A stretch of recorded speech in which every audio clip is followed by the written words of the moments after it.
December of 1814, and the British were closing in on the city of New Orleans, forcing a battle with the young United States. The southern city was a mix of nationalities and loyalties, a melting pot that might support either nation.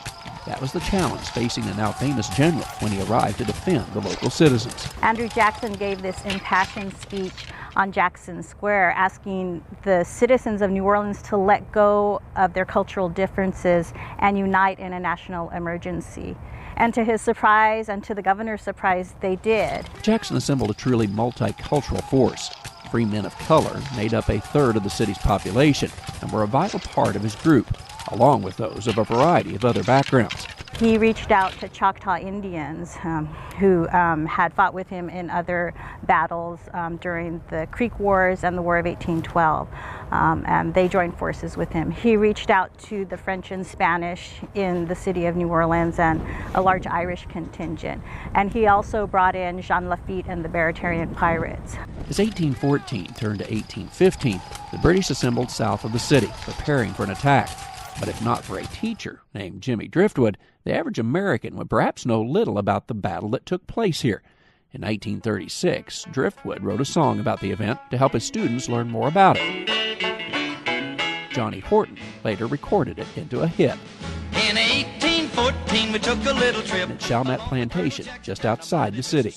He really liked this spot because it was a narrow point between the Mississippi River right over there and the swamps right over there, and he felt that if he had this narrow point, he could build a rampart connecting the swamp to the river levee and set up a barricade and stop the British right here. We fired our guns and the British kept a-coming. There wasn't as many as there was a while ago. Although the Americans were outnumbered 2-1, Jackson's men stood their ground. The battle lasted but 2 hours, and the young nation won the last major battle of the War of 1812.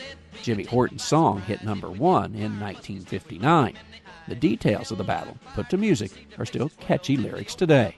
The briars and the brambles were really something that factored into this battle. When you think about the British coming here, they didn't expect the landscape or the wetscape to be like it was. Yeah, they ran through the briars and they ran through the brambles and they ran through the bushes where a rabbit couldn't go. While it's not the birthplace of the nation, it may just be another beginning in the nation's history.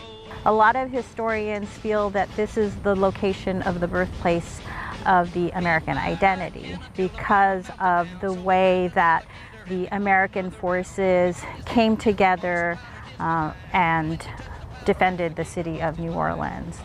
Although the events at this battlefield are now over 2 centuries old, it's still a place Americans know, whether it's through song or through the general that led those American forces. It's a battle that still resonates with Americans today. Traveling the countryside in St. Bernard Parish, Louisiana, I'm Andrew McCrae.